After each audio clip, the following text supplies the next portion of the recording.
नमस्कार, मैं हूं जल्पा क्षत्रिय और आप देख रहे हो के न्यूज नेशनल। सियासी हलचल हो गई है तेज। इसी का असर है कि योगी को न्योता मिला दिल्ली का। राहुल गांधी के करीबी जितिन प्रसाद के भाजपा में शामिल होने के अगले ही दिन यूपी की सियासत में एक और बड़ी हलचल दिखी। यूपी के सीएम योगी आदित्यनाथ ने गुरुवार को अचानक 2 दिन का दिल्ली का प्रोग्राम बना लिया। गुरुवार शाम करीब 4 बजे वो दिल्ली के मुख्यमंत्री अमित शाह के घर में पहुंच गए।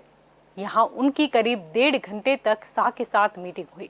इसी बीच भाजपा अध्यक्ष जेपी नड्डा भी प्रधानमंत्री नरेंद्र मोदी के मिलने उनके आवास पहुंचे थे। आने वाले समय पर जब उत्तर प्रदेश में चुनाव आ रहे हैं तो तैयारियां भी तेज हो गई है। कहीं टसाटसी तो कहीं नाराजगी दिखाई दे रही है। तो उस और कांग्रेस के बड़े नेता जितिन प्रसाद जिन्होंने कांग्रेस का दामन छोड़ दिया, तो कहीं राजस्थान में भी कुछ चहल पहल मची हुई है। ऐसा नहीं है कि जहां चुनाव आ रहे हैं वही राजनीति गरमाई है। ऐसे कई राज्य है कि जहां चुनाव नहीं है लेकिन राजनीति तो चल ही रही है। अब सभी पार्टी के लिए बहुत अहम हो गया है कि सियासी हलचल में कैसे टिके रहे। तो बस यही हमारा आज का मुद्दा है कि बिखरती हुई भाजपा और सामने टूटती हुई कांग्रेस, अब क्या हो गई रणनीति आगे की। तो इस चर्चा में हमारे साथ जुड़ चुके हैं भाजपा की ओर से राजू शुक्ल, हमारे साथ जुड़ चुके हैं कांग्रेस की ओर से अतुल पटेल हमारे साथ जुड़े हैं, आम आदमी पार्टी की ओर से शीतल उपाध्याय हमारे साथ जुड़ चुके हैं और वरिष्ठ पत्रकार किशोर अंजारिया भी हमारे साथ इस चर्चा में जुड़े हैं। आप सभी का सबसे पहले स्वागत है के न्यूज में। शुरुआत आपसे करते हैं राजू जी। उत्तर प्रदेश भाजपा ने अपने अधिकृत ट्विटर हैंडल पर से जब प्रधानमंत्री की तस्वीर दूर कर दी, तभी से सियासत कुछ गर्मा गई थी। यह मामला राजनीतिक गलियारियों में चर्चा का विषय बना था। तो केंद्र की बात करें तो केंद्र भी सतर्क हो गया था और डैमेज कंट्रोल करने के लिए भी जुट गया था। क्या इसी का असर है कि आज योगी जी को दिल्ली का न्योता मिल गया? देखिए, जब आप 100% ऐसे सब्जेक्ट लेके आते हो इसमें तहलका मचा देता है। और ये जो राजकीय अभी चहल पहल हो रही है, कांग्रेस तो पूरी टूट ही गई है, उसमें परिवार के सिवा कोई है ही नहीं। और जो भी अच्छे नेता है उनको उनमें घुटन होती है और राष्ट्रवाद की विचारधारा में ज्वाइन करने के लिए वो उतावले हो गए हैं। और राष्ट्रवादी विचारधारा के अंदर उन सबको हम आमंत्रण देते हैं कि जो भी हमारी विचारधारा से ज्वाइन करना चाहते हो, राष्ट्रवाद, नरेंद्र भाई और अमित भाई की जो विकास नीति है, सबका साथ सबका विकास, उसमें जो भी आना चाहता है और देश की सेवा करना चाहता है वो हमारे साथ आ सकता है। तो जो भी अभी चल रहा है वो जो विकास में कोई आने का प्रश्न तो नहीं है, लेकिन अभी तो योगी जी ही नाराज चल रहे हैं, ऐसा दिखाई दे रहा है। नहीं, कोई नाराजगी। भारतीय जनता पार्टी एक परिवार है, वो पूरा परिवार में सबको आजादी है। यूपी के ट्विटर पेज पे से प्रधानमंत्री की तस्वीर दूर की जाना, वो कौन सा संकेत मान ले हम? प्रधानमंत्री की कोई ऐसी तस्वीर वो कहां से दूर हुई नहीं हुई वो टेक्निकल प्रश्न होगा, लेकिन प्रधानमंत्री सर्वस्वीकार्य है और पूरे देश के प्रधानमंत्री और भारतीय जनता पार्टी कोई परिवारवाद वंशवाद के ऊपर नहीं चलती है कि भी राहुल गांधी का फोटो रखो तो ही आप कांग्रेस में रह सकते हैं, या आप सोनिया जी का आप फॉलो करो तो ही कांग्रेस में रह सकते हैं। पर अगर बात करें योगी जी की तो उत्तर प्रदेश के भी कई विधायक है जो नाराज चल रहे हैं। मैडम, ये आप जो प्रश्न पूछ रहे हैं, कोई नाराजगी होती तो अभी तक बाहर आ गई होती। और सब योगी जी के साथ है, नरेंद्र भाई के साथ है और योगी जी भी नरेंद्र भाई के साथ ही है।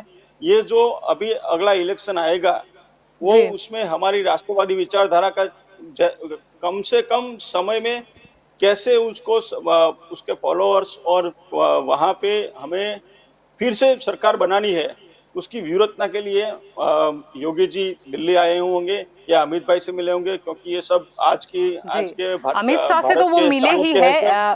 काफी लंबी उनकी चर्चा भी चली थी, मीटिंग भी उतनी लंबी थी, लेकिन कहीं ना कहीं ऐसी भी बातें सामने आ रही थी कि योगी जी ने कह दिया था, जिस हिसाब से पश्चिम बंगाल में हार का सामना करना पड़ा, यानी योगी जी भी डर गए थे और उन्होंने शायद ये बोला था कि उनको ये जो चुनावी जंग है उत्तर प्रदेश का वो खुद के बलबूते पर लड़ना है, उन्हें जरूरत नहीं है अमित शाह की, शायद यहां पर मुद्दा गरमाया था। Bharatiya Janata party cadre based party है, स्किल बेस्ड पार्टी है। कोई किसकी जरूरत है किसकी जरूरत नहीं है वो हमारा पक्ष नक्की करता है, मौड़ी मंडल नक्की करता है। और योगी जी और नरेंद्र भाई की सरकार ने उत्तर प्रदेश में इतने अच्छे काम किए हैं और इतने वहां के जो गुंडे माने जाते थे उनका सफाया किया है, लोगों को शांति और सुलह का वातावरण दिया है। और योगी जी ने जहां उत्तर प्रदेश में एकदम खराब हालत थी, अभी आप देखिए उत्तर प्रदेश शांति प्रदेश हो गया है। तो फिर से हमारी सरकार बनने वाली है। गंगा में बहती तो लाशों का क्या, शांति तो छाई है, आपकी बात तो सही है, पर वो शांति कुछ अलग है। शांति है या सन्नाटा है? सन्नाटा नहीं है, वहां पे अच्छी तरह से सरकार चल रही है और आगे भी इलेक्शन में हमारी ही जीत होने वाली है। और नरेंद्र भाई की जो विकास नीति है, जो राष्ट्रवादी विचारधारा है, जितिन प्रसाद का आपने मामला अभी बोला, मुझे प्रश्न पूछा, तो वो भी हमारे में आए क्योंकि वहां पे वंशवाद परिवारवाद के सिवा कुछ है ही नहीं। और उन्होंने खुद बताया, आज के न्यूज में उन्होंने खुद बताया कि एक ही मात्र आप बोल रहे हो कि कांग्रेस में परिवारवाद है, तो भाजपा में क्या है कि उनको अपने जो पुराने कार्यकर्ता है या पुराने जो नेता है वो दिखाई नहीं देते, लेकिन कांग्रेस में उनकी नजर बड़ी बाज नजर है, वहां पर चली जाती है कि नहीं ये नेता है जो लोगों के लिए कुछ करना चाहते हैं, इनको कांग्रेस में रहकर कुछ नहीं मिल रहा है इसलिए भाजपा में आ रहे हैं।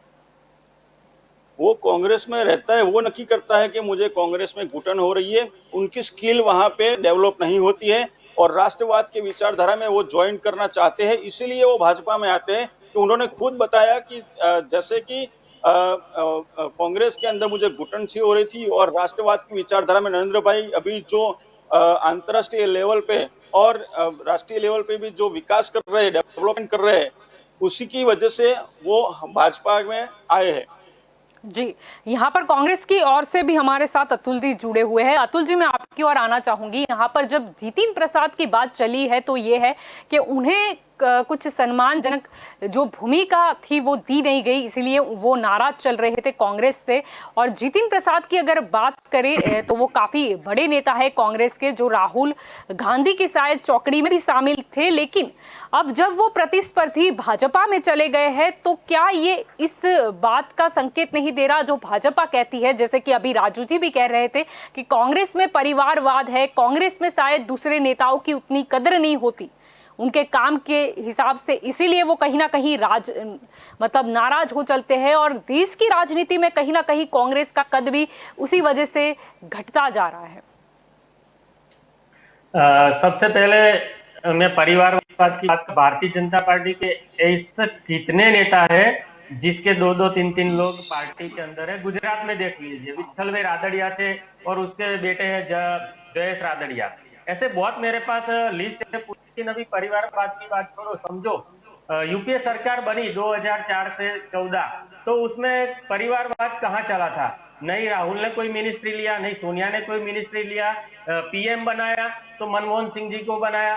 मतलब ऐसी बात ये बहकाने वाली है, प्रोपोगेंडा लेके चल रहे हैं बहुत सालों से कि परिवारवाद परिवारवाद। समझो अभी मेनका गांधी और हमारे जो मेनका गांधी के सुपुत्र जी है वो दोनों भी ये भी सांसद है, तो वो परिवारवाद कहाँ गया? वो दोनों भी चुनाव लड़े थे। એટલે परिवारवाद की बात छोड़ो, अजय शाह है अमित शाह के सुपुत्र, जिसके पास कोई क्रिकेट का एक्सपीरियंस नहीं है, उसको गुजरात पूरे इंडिया के क्रिकेट बोर्ड का वो अध्यक्ष बना दिया, तो वो परिवारवाद वहां चलता है। हम दो हमारे दो, सिर्फ दो उद्योगपति और दो अमित भाई शाह और नरेंद्र दामोदर दास मोदी, ये चार लोगों की सरकार है, उसमें से किसी को भी अप नहीं होने देंगे, ये पूरा प्रोपोगेंडा है। और उसकी वजह से अभी भी हमारा वेस्ट बंगाल का इलेक्शन हुआ, क्या हुआ? प्रेशर करके टीएमसी को तोड़ने के लिए बहुत सारे एमएलए को खरीद लिया, खरीद फरोख्त करके अपने साम दाम दंड से ले लिया। फिर अभी वो लोग को पता चला कि भाई ये प्रोग्राम सही में बहुत खतरनाक है लोकतंत्र के लिए, तो अभी वो लोग वापस टीएमसी में जाने लगे जी। अभी लेकिन कांग्रेस की ओर से तो कोई वापस नहीं आता, देखो मैं जितेंद्र प्रसाद जो जाते हैं वो अभी सत्ता किसके पास है, जिसके पास सत्ता है हो गई है ना, वो राजनीति लोकतंत्र के लिए बहुत पास होती है तो बंद देके ये प्रकार है ना, कोई साम दाम दंड भेद एविडेंस ऐसी बातों का नहीं रहता, ज्यादातर एविडेंस नहीं रहता तो अट्रैक्ट करके ले लेते अपनी पार्टी में। जितेंद्र प्रसाद की बात की, अच्छे हमारे नेता थे, लेकिन कांग्रेस ने क्या नहीं दिया, कांग्रेस ने मिनिस्टर बताया, केंद्रीय मंत्री बनाया था, उसको 2 बार एमपी का इलेक्शन लड़े थे, एमएलए के इलेक्शन लड़े 2 बार, लेकिन कहीं ना कहीं प्रियंका गांधी ने जो बदलाव किए थे उसमें शायद उन्हें कोई स्थान नहीं मिला, इसीलिए वो नाराज हो चले। ऐसी बात नहीं है, हम तो ये विचारधारा से जो जुड़ता है ना वो कभी पार्टी नहीं छूटता। देखो मैं मेरा एग्जांपल देना, दूसरे की बात छोड़ो, मैं 7-8 साल से पार्टी में जीत रहा हूँ, पार्टी में काम कर रहा हूँ, मुझे कोई भी होद्दा नहीं दिया, कोई भी टिकट नहीं दिया, फिर भी मैं कांग्रेस की विचारधारा से जुड़ा हूँ। और पिछले 4 साल से तो गुजरात के 700 से 800 गांव में मैं घुमा हूँ, फिरा हूँ, और अभी मैं गुजरात के अंदर मध्य गुजरात में कार्य कर रहा हूँ। चलो ठीक है, आपने कह दिया कि आपको अभी तक टिकट नहीं मिली, तो क्या आगे भी आपकी भी कदर होगी या नहीं? क्योंकि इसमें कई ऐसे नेता और कई ऐसे कार्यकर्ता थे जिन्होंने सालों इस बात की उम्मीद पे पार्टी को अपना काम देते रहे कि कभी तो कदर होगी। कृष्ण वो अर्जुन मोढवाड़े के, भरत सोलंकी के, अमित चावला के, किसके है? वो कौन से जुट के है? उसको टिकट मिलेगी। चाहे किसान हो या मैं हूँ या राजकीय पार्टी का कोई भी कार्यकर हो, अच्छा कर्म करना चाहिए, पार्टी में उसकी कदर होती है ना, होती है। कौन से ग्रुप में ये राजनीति कांग्रेस के कौन से ग्रुप से अतुल, वो पहले देखा जाएगा, बाद टिकट मिलेगी अतुल भाई आपको। आप कौन से ग्रुप से, वो पहले नक्की कर लो, कांग्रेस के अंदर फिर आप मिलेगी, ऐसे नहीं मिलेगी टिकट कांग्रेस नहीं मिले उसकी बात छोड़ो। आपने बोला और आपने बोला दिया, आज हमें ऐसे डिबेट में प्रियंका गांधी का कांग्रेस ठीक है राजू जी, आपको बोलने का मौका मिलेगा। प्रश्न काफी सारे हैं, हम मुद्दे पर ही चर्चा करेंगे। शीतल जी, मैं आपकी ओर आना चाहूंगी, क्या कहेंगे? आज का हमारा मुद्दा है कि बिखर रही है भाजपा और टूट रही है कांग्रेस, क्या कहना चाहेगी आम आदमी पार्टी? भाजपा और कांग्रेस में आप देख रहे हैं कि अभी भी क्या चल रहा है, आपको बोलना पड़ रहा है कि दूसरे को मौका दो। तो यही चीजें इनकी हर जगह ऊपर से लेके नीचे तक चल रही है। इनको खुद की स्वार्थ की पार्टी खुद के लिए चलानी है दोनों को। यहाँ पे आम जनता के लिए, आम लोगों के लिए इनके पास है के लिए वक्त ही नहीं है। एक इलेक्शन गया तो दूसरे में कैसे करना है, दूसरा गया तो तीसरे में कैसे करना है। इलेक्शन से बाहर के कोई एजेंडा ही नहीं है, काम कैसे करना है उसकी कोई प्लानिंग नहीं है।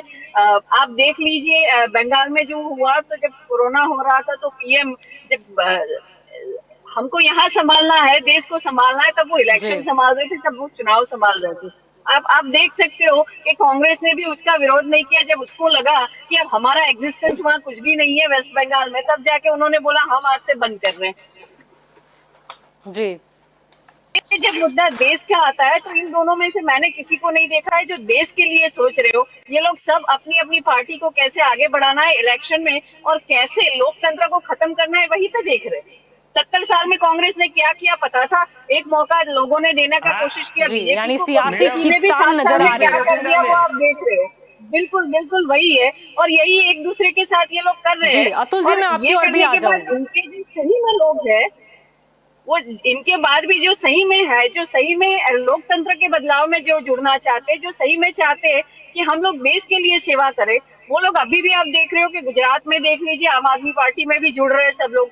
वो इसीलिए जुड़ रहे कि ना उनको कांग्रेस में जाना है ना उनको भाजपा में। इन दोनों को इन्होंने देख लिया है कि वो कहीं ना कहीं जनता के लिए कुछ नहीं कर रही है, सिर्फ चुनावी सियासत हो रही है यहाँ पे और उसकी जोड़ तोड़ हो रही है। जी, आपकी ओर आना चाहूंगी यहाँ पर वरिष्ठ पत्रकार बीजेपी हमारे साथ में है। किशोर जी, क्या कहना चाहोगे? यहाँ पर जब बात हो रही थी, योगी जी से शुरुआत हुई थी कि उन्हें दिल्ली का न्योता मिल गया। अब योगी जी, जो कि एक हिंदुत्व का चेहरा भी माने जाने लगे हैं, और मामला शायद ये था कि योगी जी ने जो अपनी छवि बनाई थी वो कहीं ना कहीं 2024 के लिए प्रधानमंत्री के लिए पद के लिए शायद तैयार की थी। और एक दिलचस्प बात ये भी थी कि जब भाजपा है, जिसने खुद ही ये नियम बनाया था कि जब किसी की एज 75 ईयर्स हो जाए, यानी कि 75 साल की आयु के जो नेता है, उसे मार्गदर्शक मंडल में डाल दिया जाए, जिसकी रिबन शायद अडवाणी जी ने ही काटी थी। अब मोदी जी की अगर हम बात करें तो प्रधानमंत्री मोदी भी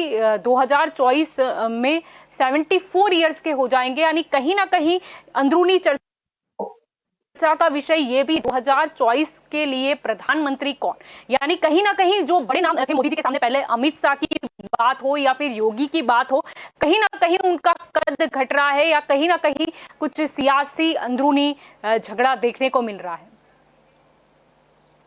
जलपा जी, मेन बात तो यह है कि 2024 के बाद, मेरा आवाज आ रहा है जी? तो 2024 के बाद आपने जैसे बताया, प्रधानमंत्री की बात की, तो ये बेसिक बात ये है कि ये जो आपने बोला कि योगी आदित्यनाथ है, वो अपनी छवि हिंदूवाद की तरफ पहले से, जैसे वाजपेयी जी थे उसके पहले से ही, उसने 3-4 बार लोकसभा में वो इलेक्शन हो गए थे, तब नरेंद्र दामोदर मोदी का कोई अस्तित्व भी नहीं था और उसका रुतबा बराबर था। तो अभी उसको लास्ट क्या हुआ कि ये जो कोरोना के अंदर जिसने ये जो निष्फलता आई भारत सरकार को, वो जब नरेंद्र दामोदर मोदी ने बोला कि ये राज्यों की जवाबदारी है, तब ये योगी आदित्यनाथ भड़के कि भाई हमने तो सब बराबर किया है। और दूसरा क्या किया नरेंद्र दामोदर मोदी ने, एक के शर्मा जो गुजरात कैडर के पहले आईएएस थे, उसको वहां से नौकरी में रिजाइन करवा के वहां डेप्यूटी चीफ मिनिस्टर बनाने का इसलिए भेजा था कि ये योगी आदित्यनाथ को कंट्रोल कर ले और फ्यूचर में मोदी का टट्टू बनकर वहां मोदी का ही रुतबा बना रखे। लेकिन योगी आदित्यनाथ उससे भी बड़ा होशियार है, उसने मना कर दिया, वो आरएसएस वाले गए तो उसको भी निकाल कर दिया। तो ये और दूसरी बात बता दूं आपको योगी की, योगी जी है वो ठाकुर का है, बेसिकली वो ठाकुर कम्युनिटी के है। तो आप देखो, जब ठाकुर कम्युनिटी का जब चीफ मिनिस्टर आता है, तब लास्ट आप 2 बरस में देखो जितने एनकाउंटर हुआ उसमें ज्यादातर ब्राह्मणों का हुआ है।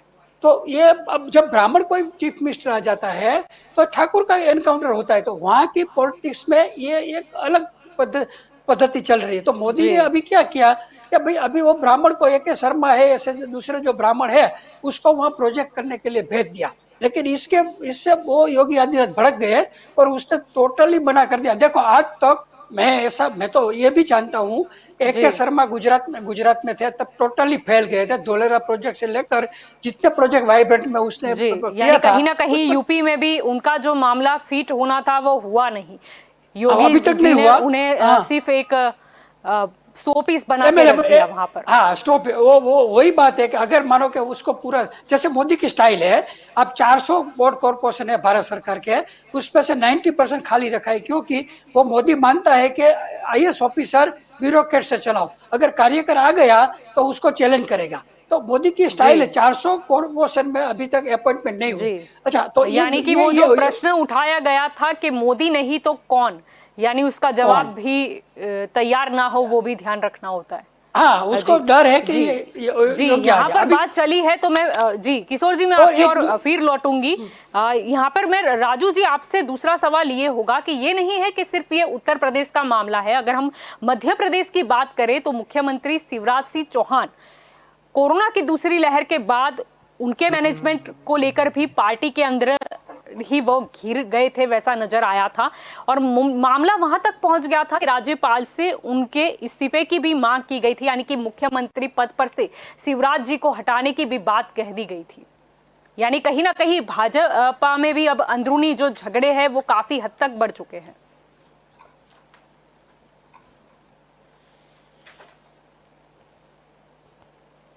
जी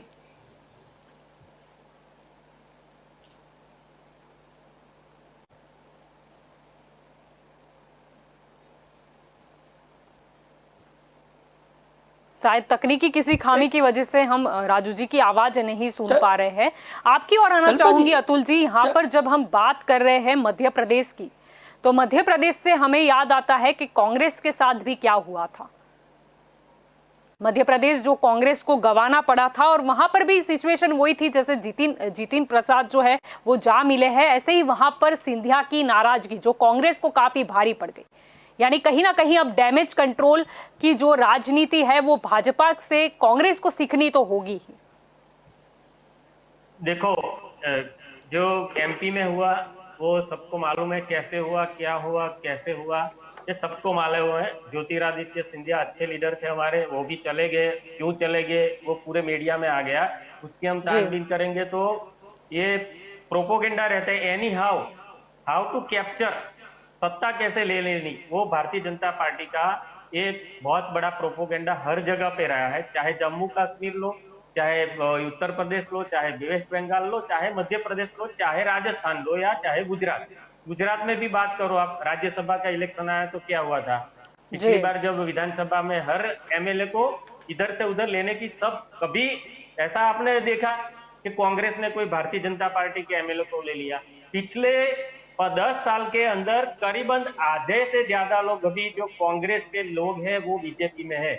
मतलब कांग्रेस मुक्त कराने की बात कर रही थी बीजेपी, लेकिन कांग्रेस युक्त हो गई। हमें तो गर्व है कि हमारे कांग्रेस के लोग वहां गए, तो आधी कांग्रेस तो मुक्त होगा करने की बात करने वाले मोदी जी को कांग्रेस के नेता के सिवा किसी का उद्धार नहीं, क्योंकि वो लोगों के पास थिंक टैंक ही नहीं है।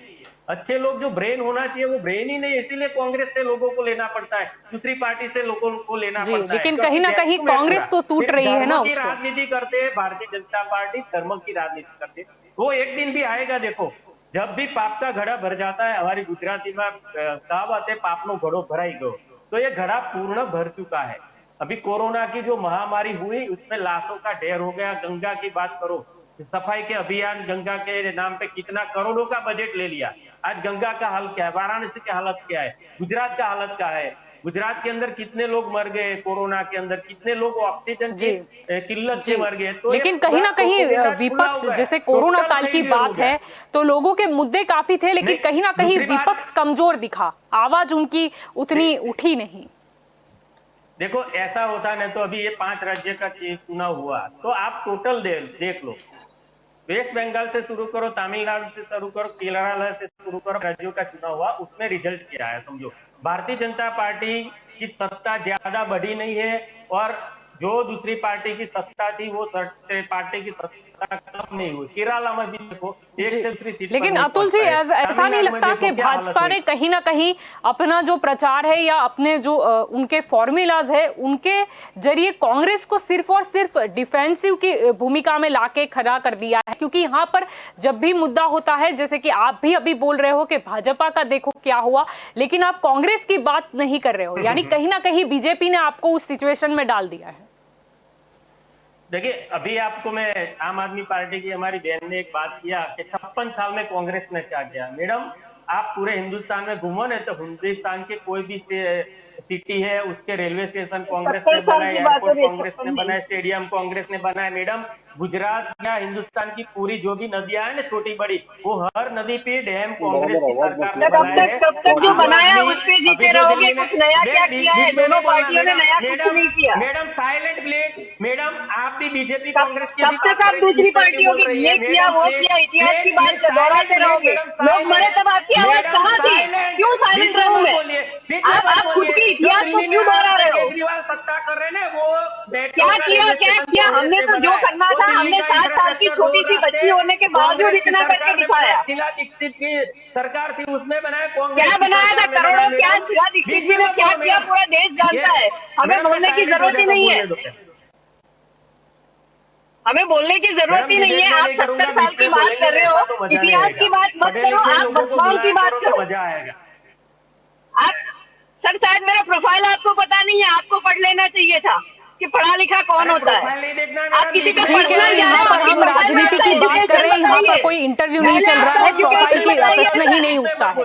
जी, मुद्दे पर चर्चा कीजिए। जी, सवाल आपसे किया था अतुल जी, आप अपने जवाब पर कायम रखें, मैं तो सुन रही हूँ क्योंकि सवाल मैंने ही किया था। जी अतुल जी, जी शीतल जी, मैं आपकी ओर भी आऊंगी। शीतल जी, अब आपकी ओर भी आऊंगी। जी अतुल जी, अपनी बात को कंप्लीट कीजिए। देखो, डिबेट एक भी दूसरे बीच में बोलेंगे तो मजा नहीं आएगा, बराबर। एक जी दूसरे का अतुल जी, आप मैं बोल रही अपनी थी तो बात को आप क्यों कायम बोल रहे रखें। थे? शीतल जी, मैं तब भी आपकी तो ओर आप भी बोल रहे आऊंगी थे। जी। आप नहीं बोल रहे थे बीच में, आप दूसरों को क्यों सिखा रहे हो? आप भी तो बीच में बोल रहे थे। अब मैडम आपकी पहले बात आप खत्म सीख हुई लो तो फिर मैं बोलूं। दूसरों को सिखाओ। कांग्रेस की यही प्रॉब्लम है, खुद सीखती नहीं है, दूसरों सिखाने चलती है। अरे कांग्रेस की प्रॉब्लम मत करो आप, अभी सुन लो। बोलना है तो पहले बोल दो, बाद में मैं बोलूं। बोल लो, चलो आप बोल देखिए, लो। मैंने अभी बोल दिया कि आप कांग्रेस और आम इतिहास आदमी दोहराना पार्टी बंद का कर दो, झगड़ा होगा वर्तमान तो की बात लाभ करो। भाजपा को ही जाने वाला है, ये भी मैं आपको बता दूं। लेडीज आप वर्तमान को क्योंकि सोचिए, अगर आप आपने वर्तमान की मुद्दे बात पर कीजिए, किसी इतिहास में एक मत ने अपनी रहिए। बात को जारी नहीं रखा तो मैं अपना प्रश्न किसी और की तरफ ट्रांसफर करने वाली हूँ। मैं वही बोल रही हूँ मैम इनको कि ये आप प्रेजेंट में रहिए, आप वर्तमान की बात कीजिए, इतिहास को अरे छोड़ प्रेजेंट दीजिए। में हमारी सत्ता आप नहीं है जनता तो के हम क्या बारे में बात करेंगे? कीजिए। देखो, अभी बोलूं मैं, अभी बोलूं। जी आपकी बात अतुल खत्म जी, हो गई चलो मैडम, जहां बराबर। पर भी देखो, डैमेज दिख प्रेजेंट रहा की है, बात जैसे करते जितिन हैं। प्रसाद की देखो, बात कर ले। कोई भी अब बच्चा चलो बड़ा होता है बात ना कर तो लेते उसके हैं पीछे हम उसका बाप का नाम आगे लिखा भी जाता कि है जहां भी मैडम। कांग्रेस टूटती तो हुई आप तो नजर आ ऐसे रही है, बोलेंगे क्या है कि मेरे फॉर्मूला नाम के आगे पीछे बाप का नाम नहीं होना चाहिए। फ्यूचर, कांग्रेस का? प्रेजेंट, भूत, भविष्य सब देखना पड़ता है मैडम। आप जी जो जगह अभी पे रणनीति बैठी क्या हो, है जो कांग्रेस सिटी की में हो, आगे की? चुनाव भी आने वाले अभी हैं, गुजरात रणनीति हो, है। उत्तर देखो, दो प्रदेश दिन हो, के गोवा अंदर हो। पूरे, जो कल की बात करूं मैं, फ्यूचर की बात करूं कि कल हम पेट्रोल डीजल की जो मार झेल रही है प्रजा, उसके लिए हम लड़त शुरू कर रहे हैं कल से। कोरोना जी के अभी प्रेजेंट की बात करो तो कोरोना काल में कांग्रेस के बहुत लोगों ने, यूथ कांग्रेस है या हम लोग भी बहुत सेवा की। हम प्रचार प्रसार में नहीं मानते, फोटो रख के प्रचार कर दो कि हमने इतने सिलेंडर दे दिए, बराबर। लेकिन कांग्रेस ने बहुत कुछ काम किया, और पहली जो लहर आई थी मजदूरों के लिए भी बहुत काम किया था कांग्रेस ने। रेलवे में मजदूरों को भेजने के लिए टिकट दी थी, उसको बिठाया था, लग्जरी बसों में टिकट सब अरेंज करके दिया था, प्रांतियों को भेजने में गुजरात जी में काम किया था, ऐसे दूसरे लेकिन राज्यों में जो भी भी काम किया नेता था। भाजपा ऐसा नहीं है, में लेकिन जाते अभी हैं वो सत्ता तो ऐसा हमारे बोलते पास हैं कि कांग्रेस में रहकर हमें जनता की सेवा करने नहीं मिल रही थी, इसीलिए हम भाजपा में आए। वो तो ऐसा निवेदन देते। मुझे जाना है ना मैडम, मुझे जाना है तो मैं भी कुछ बहाना बताऊंगा कि मेरे को ऐसा प्रॉब्लम है, मेरा ऐसा हुआ वैसा, ले चलेगा तो मतलब जाने वाले को कुछ बहाना तो बताना पड़ेगा, ऐसे तो नहीं बताएंगे। लेकिन वो भी जी बोले कि लेकिन कांग्रेस ने हमें जितिन बहुत कुछ दिया प्रसाद था। जब गए तब बात करें अगर हम, तो उत्तर प्रदेश के एक पूर्व सांसद ने भी ट्वीट किया है। उन्होंने ये कहा कि जो जा रहा है वो तो ठीक है, लेकिन कहीं ना कहीं शीर्ष नेतृत्व में भी क्या कमी है वो उस पर अब गौर करना पड़ेगा।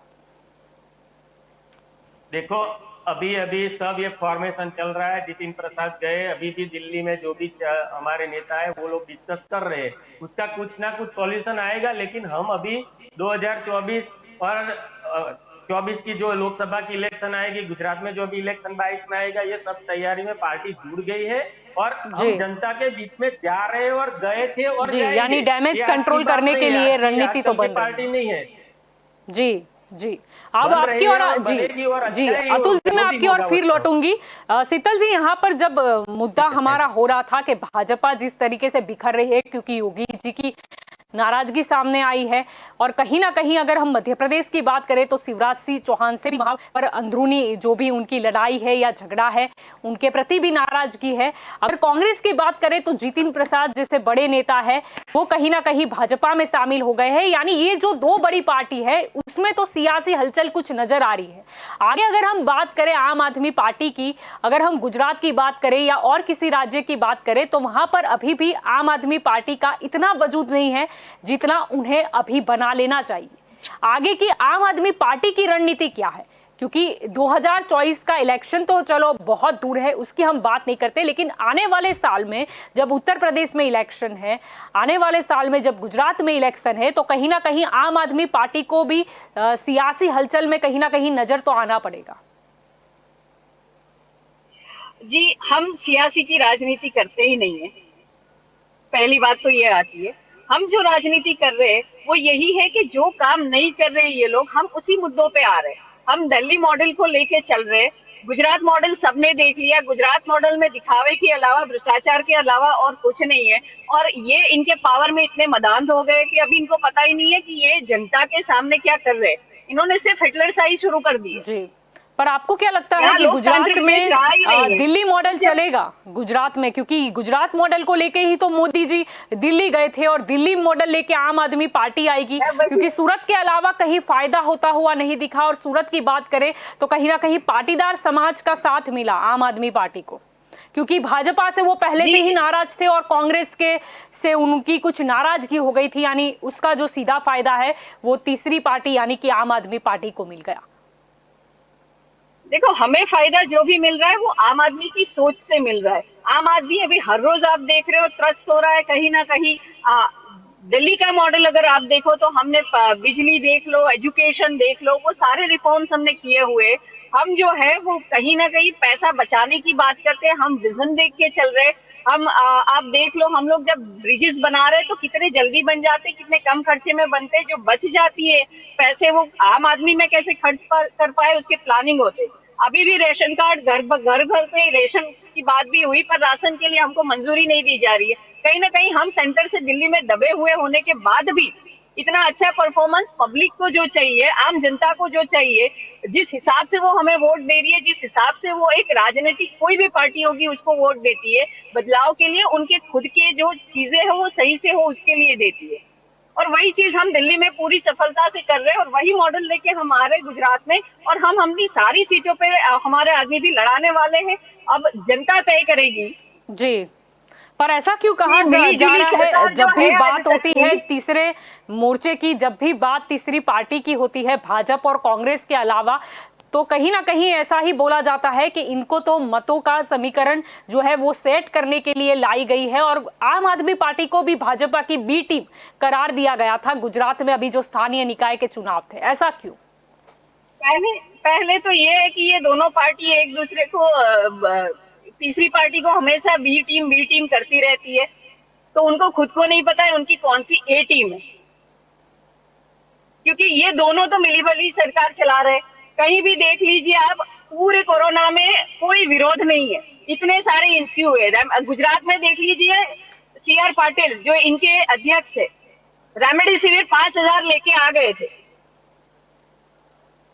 उस 5000 रेमडेसिविर में कितने अभी भी डुप्लीकेट निकले ऐसा मीडिया बता रही है, पर उसके ऊपर इन लोगों ने कोई आवाज नहीं उठाई। जब ऑक्सीजन नहीं मिले कोई आवाज नहीं उठी है। कोर्ट में जाके एडवोकेट्स को पिटीशन करनी पड़ी है, और वो मोटो कोर्ट ने, हाई कोर्ट ने लिया हुआ है। विपक्ष है ही नहीं यहाँ पे। यहाँ पे तीसरी पार्टी की बात ही नहीं है। भारतीय जनता पार्टी और कांग्रेस एक पार्टी है, इधर से उधर, उधर से इधर, वही कर रहे हैं जी। तो हमारे लिए तीसरी पार्टी एग्जिस्ट ही नहीं करती है। हम आम जनता के बीच में आ रहे हैं। हमारी जो डिमांड है वो है कि आप बिजली दीजिए मुफ्त में, इनको जितनी दे सकते हैं आप लोगों की सहायता कीजिए।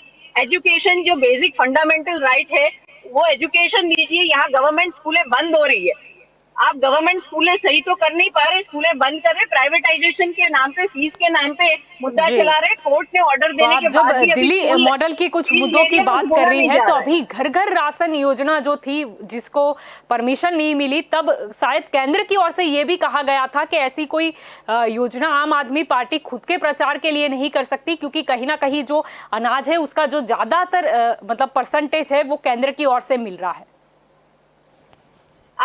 मैं वही तो बोल रही हूँ कि ये सियासी राजनीति है। केंद्र की ओर से मिल रहा है या लोकल पार्टी से मिल रहा है, जहाँ इंसान के घर पे रहा है वो खाना खा रहा है जी।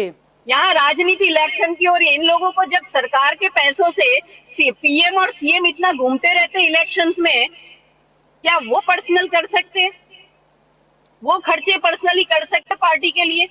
ये जो पैसे खर्च होते हैं, ये जो PM इतनी बार गए कहीं पे भी, या आप गुजरात में भी देख लो, कुछ भी हुआ नहीं, CM से लेके सब लोग उतर के खड़े हो जाते कोरोना काल में भी। ये जो जितने खर्चे हो रहे हैं वो जनता के पैसों से हो रहे हैं जी। आप जनता को देना नहीं चाहते हैं, यहाँ हमको सिखा रहे हो कि भाई ये हम अपनी पार्टी की उसके लिए कर रहे हैं। अरे हम पार्टी के लिए नहीं कर रहे, हम जनता को देने की बात कर रहे हैं। अब सेंटर दे रही है तो सेंटर का यानी आम आदमी पार्टी अभी भी दिल्ली मॉडल को लेकर ही आगे अगर चुनाव होगा उसमें नजर आएगी और लोगों की मुद्दे को लेकर नजर आएगी। किशोर जी, मैं आपकी ओर आना चाहूंगी। यहाँ पर अगर देखें तो भाजपा की जो रणनीति है वो कुछ अलग ही है। मध्य प्रदेश में हारे हैं चुनाव में, लेकिन फिर भी उन्होंने हार नहीं मानी थी और कैसे भी करके मध्य प्रदेश सिंधिया की ही मदद से, लेकिन फतेह उन्होंने कर दी। अब अगर हम बात करें तो कहीं ना कहीं शरद पवार और उद्धव ठाकरे के बीच भी शायद कुछ नाराजगी चल रही है। और होना क्या था, बस भाजपा फिर से महाराष्ट्र में दिख गई, मोदी जी उद्धव ठाकरे को मिल गए। और आज अगर की बात करें तो संजय राउत भी कुछ तारीफें जुटा रहे थे। तो क्या लगता है कि महाराष्ट्र में अब उद्धव ठाकरे जो है वो कांग्रेस के साथ जो उनका मिलन है, गठबंधन है, वो तोड़ देंगे क्या? जलपा जी, इसमें मेन बात तो ये है कि मैं एक थोड़ा कांग्रेस में भी बोल लूं, फिर आपको बीजेपी का बताऊं और योगी का भी बताऊंगा। आप कांग्रेस की एक ही बात में बोलूंगा कि आप कांग्रेस वाले जब बोलते हैं तो उसका 10 महीने से उसका प्रेसिडेंट नहीं बना सकते, तो लोगों में एक बात ये आ गई है कि इसमें नेतृत्व का नहीं है। तो अभी राहुल हाँ नहीं कहता, नान भी नहीं बोलता, तो लोगों में असमंजस, जब तक ये प्रश्न सोल्व नहीं होने वाला तब तक कांग्रेस के इम्पैक्ट होने वाला नहीं है। दूसरी बात आपने बोली जो महाराष्ट्र की सब है, तो मैं ये आपको बता दूं कि बीजेपी की जो स्टाइल है काम करने की, जब आपको पता है 2002 में नरेंद्र दामोदर मोदी गुजरात में आए, उससे लेकर आज तक उसकी जो स्टाइल है वो क्या है, या मानो कि कोई कांग्रेस वाला जीत सकता है तो उसको हराने के लिए 10 करोड़ दे दो, आईएम का मैनेजमेंट जैसा उसका कार्य पद्धति है। मैं आपको 3 उदाहरण दूंगा। आप देखो गुजरात में धवल सिंह झाला, उसकी नरोडा में जो शैक्षणिक संस्था है उस पर बराबर का भ्रष्टाचार चल रहा था, तो जीतू वाघाणी ने उसको बुलाकर बोला कि आप बीजेपी में शामिल हो जाओ, आपका स्कूल का जो ये एजुकेशन एकेडमी है, आपकी कॉलेज है, उसमें कुछ नहीं हम करेंगे। तो वो उसको ले आए, उसमें भाजपा में करा दिया। तो आज की तारीख में उसकी संस्था इतने भ्रष्टाचार से भरी हुई है, एक भी एक्शन नहीं लिया। अब प्रभु वसावा सांसद था, तो वहां भी उसकी आश्रम शाला चल रही थी, तो उसमें भी उसने दबा दिया उसको कि भाई तुम ये छोड़ दो और हमारे साथ आ जाओ। तो ऐसे 2-3 और भी है जिसको इसने येन केन प्रकार के इसने ये काम चलाया मोदी ने। तो ये उसकी स्टाइल, देखो शंकर सिंह का भी यही हुआ था। तो एक दूसरी बात ये भी समझ लो कि भाजपा है वो ओरिजिनली कमर छाप भाजपा और पंजा छाप भाजपा, ये दोनों हो गए। अब उसमें कोई डिफरेंस नहीं रहा है। देखो एक समय मुझे बराबर याद है जनसंघ में, जनसंघ में सब साधु थे, अब भाजपा में सब तक साधु है। अब एक भी मुझे भाजपा में बताओ कि कोई अच्छा आदमी जैसे जिसको सेवा की भावना हो। जनसंघ के समय में मुझे बराबर याद है चिमन भाई शुक्ला के समय में कि सब साधु की तरह थे, सत्ता को किसी को लालच नहीं थी। आज सबको सत्ता की है। अब भाजपा की दशा कैसे होने वाली है, मैं उसका एक उदाहरण दूंगा कि कोई धर्म नारायण पत्नी होती है अच्छी घर की, उसको आप छोड़कर नई नवेली छोटी किसी लड़की को आप लाते हैं और आपका पूरे का पूरा घर साफ करके चले जाते हैं। वैसे ही भाजपा की सत्ता ये दशा ये होने वाली। अच्छा, यानी आपको लग रहा है कि कांग्रेस के जो भी नेता है जिसको भाजपा ने शामिल किया है वो कहीं ना कहीं भाजपा को तोड़ देंगे? इसलिए तोड़ देंगे कि आप बंगाल में देखिए 40 जो ले गए थे, वो 40 जैसे एमएलए और टीएमसी के सब नेता, तो वो सब वापिस आने के लिए करगर है। अच्छा, योगी का मैं इंटरेस्टिंग बात बताऊं कि योगी का क्या है, वो समझ गया है कि मुझे 2024 में प्राइम मिनिस्टर बनाने के मूड में नहीं है। अभी क्या मोदी की स्टाइल क्या है कि कोई एक तालाब के पास में पंचतंत्र की एक छोटी वार्ता बोलूंगा कि तालाब के में पानी कम हो गया, तो वो उसने बगले ने बोला मैं आपको मेरी पीठ पर बिठाकर आगे ले जाऊंगा। अब जब बड़ा पत्थर आता है, बगला उसके पर से मछली को नीचे उतारता है, खा जाता है। अभी ऐसा 5-10 हो गया। उसके बाद काचबा का नंबर आया, तो काचबा को पता चल गया कि ये तो सब मछली का पड़ा है, तो उसने वो बगले को ही मार दिया। ये योगी का निशाना मोदी इसलिए है कि वो उसको गले पकड़कर अभी उसने दिखा दिया कि मैं हिंदूवाद में मानता हूँ, मैं ये AK शर्मा को नहीं बोलने दूंगा। यानी कहीं ना कहीं ये जी उनका कद बढ़ रहा था, इसीलिए ये पूरे के देखो बात पाई ये औरंगजेब का अवतार है। मैं तो उसको नरेंद्र दामोदर मोदी को औरंगजेब का अवतार मानता हूँ। आपकी ओर फिर आऊंगी। यहाँ पर राजू जी भी है भाजपा की ओर से, क्या कहना चाहोगे? यहाँ पर जब बात हो रही है, मध्य प्रदेश की बात हुई, उत्तर प्रदेश की, अब गुजरात में आ जाए भाजपा के गढ़ में, तो यहाँ पर भी चुनाव आने वाले हैं और यहाँ पर भी ऐसा ही है कि भाई और भाव की जो लड़त है शायद वो इस कदर बढ़ चुकी है कि अब भूपेंद्र यादव को आना पड़ रहा है मीटिंग के लिए। देखिए, गुजरात में इलेक्शन आएगा तो 100% भारतीय जनता पार्टी की सरकार ही बनने वाली है।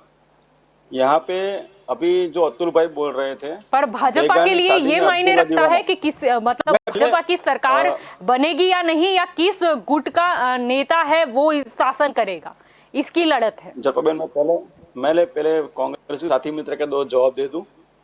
बेगानी शादी में अब्दुल्ला दीवाना, पश्चिम बंगाल में वो कहीं थे ही नहीं, तो भी वो पश्चिम बंगाल की चिंता अभी यहाँ बैठ के कर रहे हैं। साउथ में, तमिलनाडु में वो है ही नहीं, तो उसकी चिंता यहाँ पे बैठकर कर रहे हैं। उनको कोई, उनकी पार्टी जहाँ नहीं होती उसकी चिंता करते, जहाँ होती है उसकी चिंता करते नहीं है। और उनके जो नेता थे, अच्छे नेता थे, वो लोग राष्ट्रवादी विचारधारा में आ रहे हैं, तो उनको वो भी पेट में दुख रहा है। और दूसरा, उन्होंने जो हमारी बहन का बारे में अभी बताया, उसके बदले में मैं बहन से माफी मांगना चाहता हूँ कि ये कांग्रेस का कल्चर है, वो ऐसा ही बोलेंगे। और तीसरा, गुजरात की बात, तो गुजरात के अंदर नरेंद्र भाई ने जो विकास का काम किया था उसका मतलब रूपाणी जी ने कुछ नहीं किया, अभी भी मोदी जी के नाम पे चल रहा है गुजरात का। मैं बोल रहा हूँ, नरेंद्र भाई ने जो विकास का काम शुरू किया था और विजय भाई और नितिन भाई की सरकार ने उसको आगे बढ़ाया है। और समग्र राजू जी, मैं फिर से पूछना चाहूंगी, चलो मोदी जी ने विकास के काम की शुरुआत की थी, लेकिन आगे बोल रहे हो कि आगे बढ़ाया वो नितिन जी ने बढ़ाया या रूपाणी जी ने बढ़ाया? क्योंकि कहीं ना कहीं ग्राउंड पे कोरोना काल में भी नितिन जी आए थे कि कब तक ये काम रुका पड़ा रहेगा। रूपाणी जी तो नजर नहीं आए। नहीं, जलपा जी एक प्रश्न पूछिए, जलपा जी एक प्रश्न पूछिए कि नितिन पटेल क्यों फाइनेंस डिपार्टमेंट नहीं मिला तब वो घर पे बैठ गए थे? वो पूछो कि नितिन पटेल को फाइनेंस डिपार्टमेंट नहीं मिला तब घर पे क्यों बैठ गए थे? वो आप राजू भाई को पूछो। जी राजू भाई, यहाँ पर जब चर्चा हम चल रहे हैं, अभी हम मुद्दा है भाई और भाव की लड़त का, जो हिसाब से भूपेंद्र यादव आ रहे हैं, यानी भाजपा में उत्तर प्रदेश में भी नाराजगी चल रही है, मध्य प्रदेश में भी नाराजगी चल रही है और गुजरात में भी। ऐसा क्यों? गुजरात के अंदर संगठन और सरकार दोनों साथ में मिलकर चल रहे हैं। और जो भी ये घटनाएं, पर बोला तो ऐसा जा रहा है कि संगठन सीआर पाटिल चला रहे हैं और सरकार में तो अभी रूपाणी जी है। संगठन तो सर सीआर पाटिल हमारे प्रदेश के अध्यक्ष, तो संगठन वही चलाएंगे। पर कहीं ना कहीं वो विचारधारा तो मैच नहीं हो रही, पार्टी तो एक ही है ना, भाजपा। हमारी पार्टी की विचारधाराएं मैच ही है और सीआर पाटिल संगठन का काम कर देखते हैं और विजय भाई रूपाणी सरकार का काम देखते हैं, और संगठन सरकार के कई कामों में उनका हाथ बटाता है। और विजय भाई रूपाणी और सीआर पाटिल के बीच में कोई ऐसा आप जैसे मान रहे हो, जैसे आप में हवा। पर फिर रेमडेसिविर की जो बात थी तब रूपाणी जी ने ऐसा क्यों कह दिया था कि सीआर ने दी होगी? सीआर को पता। कोई भी इंसान हो, अगर किसी मेरे मोहल्ले में किसी को ताव आया हो और मैं पैरासीटामोल खरीद के दे दूं, तो मैंने सेवा का काम किया है, मैंने कोई चोरी नहीं की है।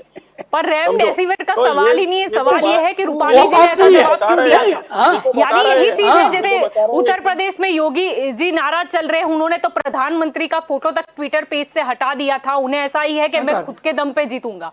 कहीं ना कहीं पश्चिम बंगाल में जो हार का सामना हुआ दूसरी वेव के बाद, जो हिसाब से मोदी जी की भी छवि, वो मतलब वो जो लहर थी, मोदी लहर जो चालू हुई थी कि मुझे मां गंगा ने बुलाया है, और गंगा में तैरती लाशों में वो कहीं ना कहीं मोदी जो लहर है वो शांत पड़ती नजर आ रही है। इसीलिए अब योगी जी भी डर गए हैं, उन्हें लगता है कि उनको खुद के हिसाब से ही अब लड़ना उचित रहेगा। पश्चिम बंगाल के अंदर हमारा जो गुजरात में बोलते हैं वक्रा एटला नफा, यानी कि 2 सीट थी, उसके अगेंस्ट में हमने 74 सीट पे जीत हासिल की है। तो पश्चिम बंगाल में हमारा कोई नुकसान नहीं हुआ है, वोट शेयर भी बढ़ा है और हमारी मान्यता भी वहां पे स्थायी हुई है। और अभी आगे भी गुजरात के अंदर भी आप देखिए, जो हमारे विजय भाई रूपाणी और नितिन भाई की सरकार जो अच्छे काम कर रहे हैं। और कल एक जबरदस्त डिसीजन लिया कि जिसके पास माँ कार्ड होते हैं वो इंडिविजुअल सबको 5-5 लाख का हेल्थ इंश्योरेंस मिलेगा। यानी कि क्या बात कर रहे हो? कार्ड की वजह से कितने लोग परेशान हो रहे हैं, वो मुद्दा तो अभी चल ही रहा है। आप कार्ड की तो बात ही मत कीजिए। आप कार्ड की बात पर ना आए तो बेहतर रहेगा, क्योंकि मुद्दे से नहीं भटकना है। आज तो मुद्दा यही है कि बिखर रही है भाजपा, मध्य प्रदेश हो, उत्तर प्रदेश हो या गुजरात। मैं सच बता रहा हूँ। ये हमारे अतुल भाई जो अभी हंसे, लेकिन उनको हंसने की जरूरत नहीं है। उनकी सरकार में ऐसा कुछ था ही नहीं प्रावधान, और कैसे सरकार की थी वो सबको पूरा फ्री था, और उस समय पूरा फ्री था मेडिकल। हाँ, और अभी जो माँ कार्ड के अंदर 3 जी अतुल जी, मैं आपकी ओर भी आऊंगी। लाभ लिया है। जी अतुल जी, यहाँ पर जब बात चल रही है गुजरात की तो ये भी प्रश्न उठता है, कहीं आपके ही पाटीदार साथी जो है हार्दिक पटेल वो भी अब प्रदेश अध्यक्ष की दौड़ में शामिल हो चुके हैं। आपको क्या लगता है, अब कांग्रेस को बहुत ही जरूरी हो गया है कि कुछ नया चेहरा मिले? और गुजरात की बात करें तो गुजरात में चुनाव में जब 1 साल का ही समय रह गया है तो फिर से कांग्रेस को मजबूती से खड़ा तो होना ही होगा, क्या कहेंगे? सबसे पहले मेरे भाई जो बीजेपी वाले हैं उसने जो बात बताई कि कांग्रेस ने ऐसा, लेकिन आपको समझना चाहिए कि 10 साल यूपीए सरकार हमारी चली, $100 प्रति बैरल क्रूड का रेट था, फिर भी डीजल का रेट 28 से लेके 52 रुपये तक हम लोगों ने डीजल दिया, बराबर। और पेट्रोल की बात करो तो 40 से 72 रुपये में हम लोगों ने दिया।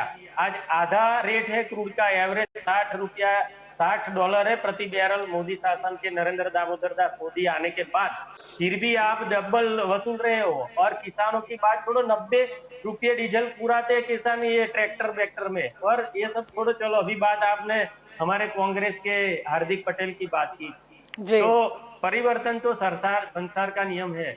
हमारी पार्टी जो भी है सोच के किसी को भी लीडर बनाएंगी, ऐसा नहीं जो भी आएगा वो बहुत कुछ करेगी। अभी तो पिछली बार कहीं ना कहीं उससे तो अर्जुन मोढवाडिया और भरत सोलंकी नाराज हो जाएंगे, जिन्होंने शायद हार्दिक पटेल को अभी साइड आउट करके रखा है।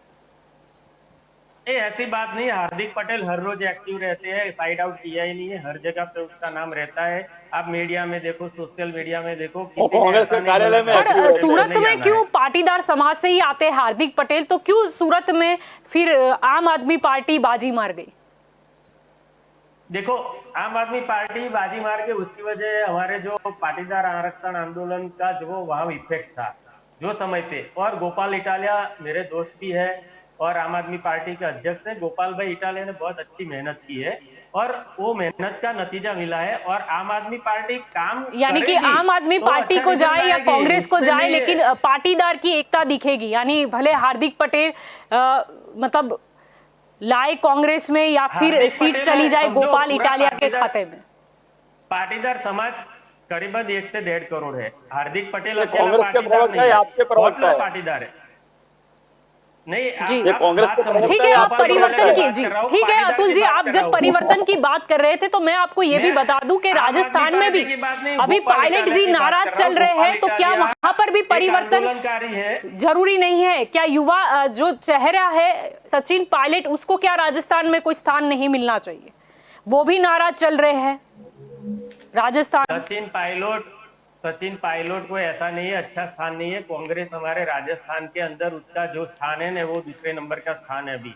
और एक म्यान में 2 तलवार कभी नहीं रह सकती, 2 सीएम कभी नहीं बन सकते। कोई सीएम बनेगा तो कोई डेप्यूटी सीएम बनेगा जी, यानी गुजरात में परिवर्तन आना चाहिए, राजस्थान में नहीं आना चाहिए।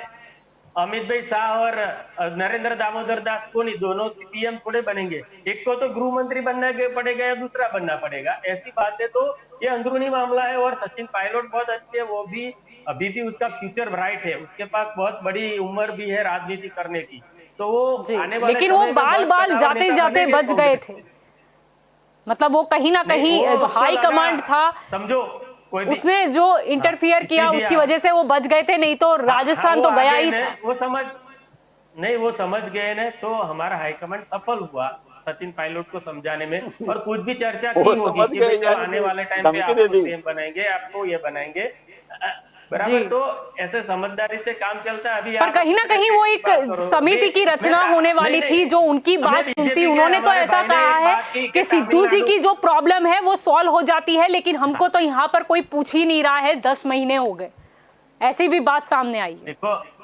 सचिन पायलट, ज्योतिरादित्य सिंधिया और ये जो नितिन प्रसाद हमारे जो साथ जुड़े, वो सब राहुल गांधी के टीम के एकदम क्लोज सदस्य माने जाते थे। वो लोग भी उनसे भी मुख हो गए। वो हमारे साथी मित्र को बताना चाहिए कि अभी वो लोग बोल रहे थे कांग्रेस में, हमारे कांग्रेस में कोई आ नहीं रहा है। अभी उन्होंने बोला था कि कांग्रेस में कोई आ नहीं रहा है। कहाँ से आएंगे कांग्रेस में? कांग्रेस में कहाँ से आएंगे? कांग्रेस में कोई है नहीं, आजादी दो हमें।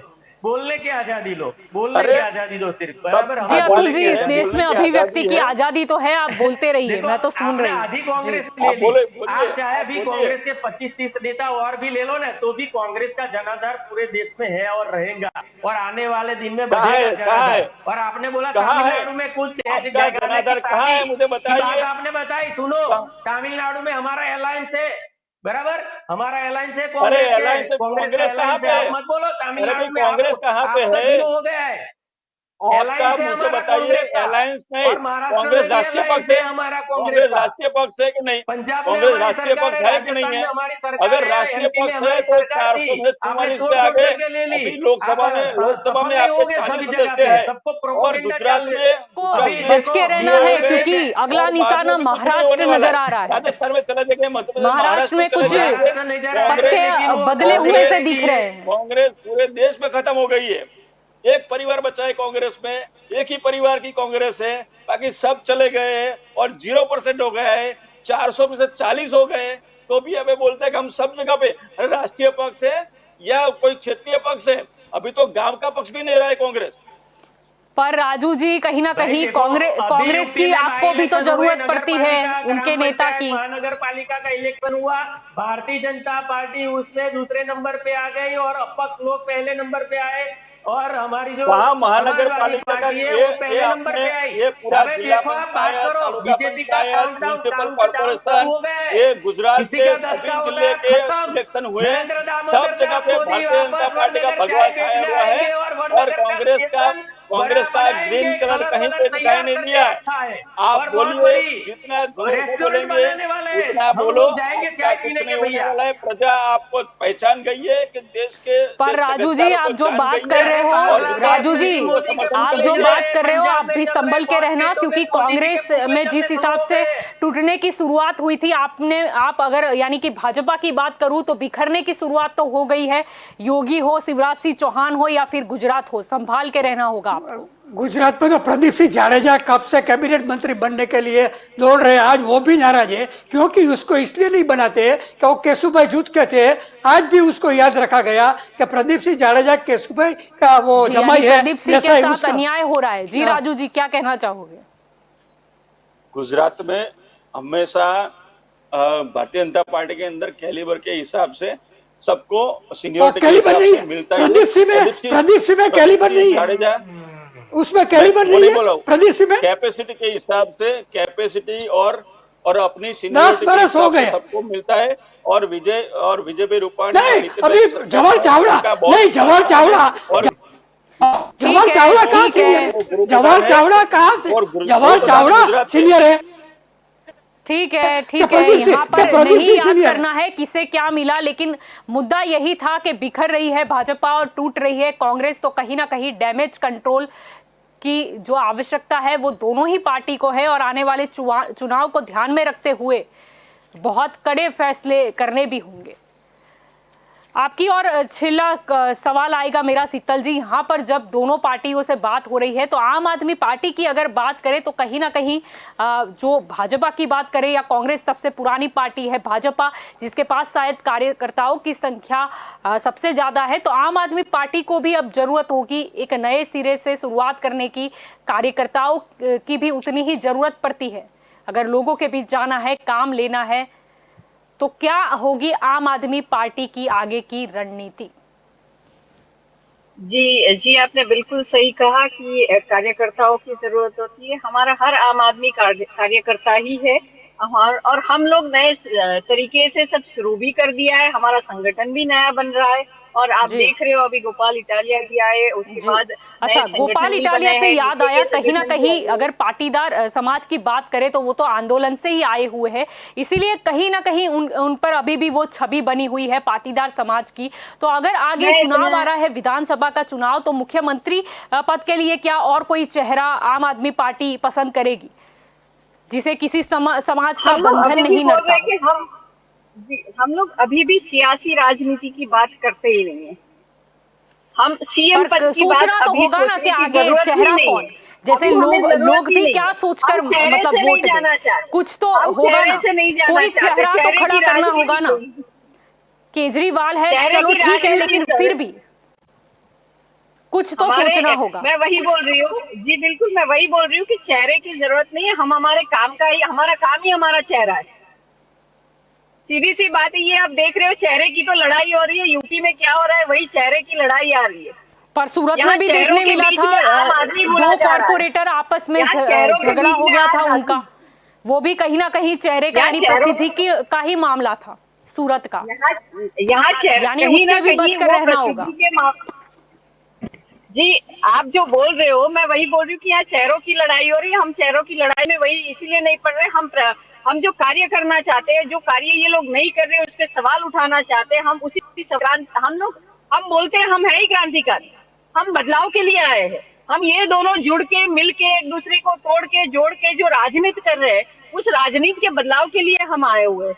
हम चाहते हैं कि जो चीजें आम आदमी को मिलनी चाहिए, वो आम आदमी को मिलने के लिए ये कार्य करे, और ये नहीं कर सकते तो जनता हमको वो कार्य करने का मौका देगी, और हम उस मौके को जनता जैसे भी देगी स्वीकार करेंगे। रही बात कार्यकर्ताओं को जोड़ने की, तो जी हमने वो शुरुआत करी दी है, और जैसे जी दिख रहा है आपको कि पहले के चुनाव में आम आदमी पार्टी कहीं पे दिख नहीं रही थी, अब हम जैसे इनके साथ आके यहाँ पे भी बैठ के जी, बात कर रहे भाजपा हैं, की ओर तो से भी जनता ने हमें काफी कहीं ना लोग कहीं शामिल स्वीकारा हुए है। हैं आम आदमी पार्टी में।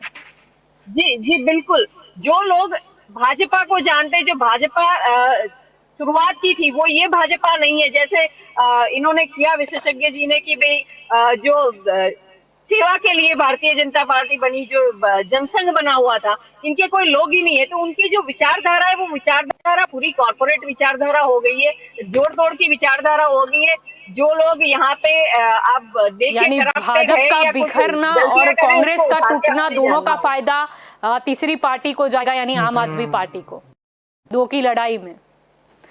तो दंगल फायदा देश का जनता में नक्की जी करेगी, ये फायदा जी, जनता का समय है का और थोड़ा जनता का अभाव है, फैसला समय होगा। का थोड़ा अभाव है। आप सभी इस चर्चा में हमारे साथ जुड़े, इसीलिए आप सभी का शुक्रिया। तो दंगल देश का में आज का हमारा मुद्दा था कि बिखर रही है भाजपा और टूट रही है कांग्रेस, क्योंकि आज जिस तरह योगी जी अचानक दिल्ली रवाना हो गए, हमें देखा कि कांग्रेस के जो जितिन प्रसाद थे, जो राहुल गांधी के काफी करीब माने जाते थे, वो भाजपा में शामिल हो गए। फिर अचानक से योगी जी भी दिल्ली पहुंच गए, उन्हें दिल्ली का न्योता मिला या वो खुद से ही चले गए, जो भी हो उनकी अमित शाह के साथ मीटिंग तो हुई है। बोला तो ये जा रहा है कि उत्तर प्रदेश में जो चुनाव आने वाले हैं, आगे जिस हिसाब से मंत्रिमंडल के विस्तरण की चर्चा करने के लिए वो जुड़े थे, लेकिन कहीं ना कहीं जैसा कि हम सब जानते हैं कि ट्विटर के पेज पे से जिस तरह से प्रधानमंत्री और अमित शाह की तस्वीर हटा दी गई थी, यानी वो जो नाराजगी थी, शायद उसी का डैमेज कंट्रोल अभी हो रहा है। अब देखना ये होगा कि उत्तर प्रदेश में योगी जी अपने दम पर लड़ते हैं या कहीं ना कहीं फिर से वो जो कमान है या रिमोट है वो मोदी और शाह के ही हाथ में रहेगा। बात करें अगर मध्य प्रदेश की, तो शिवराज सिंह चौहान से भी काफी विधायक नाराज चल रहे हैं, यानी कहीं ना कहीं मध्य प्रदेश में के लिए भी भाजपा को कुछ नई सोच तो रखनी होगी। महाराष्ट्र की बात करें तो कुछ बदले बदले तेवर नजर आ रहे हैं। उद्धव ठाकरे से मोदी जी मिले थे और आज संजय राउत जिस हिसाब से तारीफ कर रहे थे, यानी महाराष्ट्र में भी कुछ नया हो सकता है और कांग्रेस को संभाल कर रहने की जरूरत है। बात करें गुजरात की, गुजरात जो कि भाजपा का गढ़ माना जाता है, यहाँ पर भी भाई और भाव की लड़त है, यानी कि मुख्यमंत्री विजय रूपानी और सीआर पाटिल के बीच की जो लड़त है, उसमें कहीं ना कहीं भाजपा को कोई नुकसान ना हो और आगे किसका पत्ता रहेगा और आगे भाजपा की ओर से गुजरात में मुख्यमंत्री कौन बनेगा, यानी दावेदार कौन होगा, वो भी देखने का और सोचने का विषय है। तो दंगल देश का में अभी बस इतना ही। ज्यादा जानकारी के लिए आप जुड़े रहे के न्यूज के साथ। नमस्कार।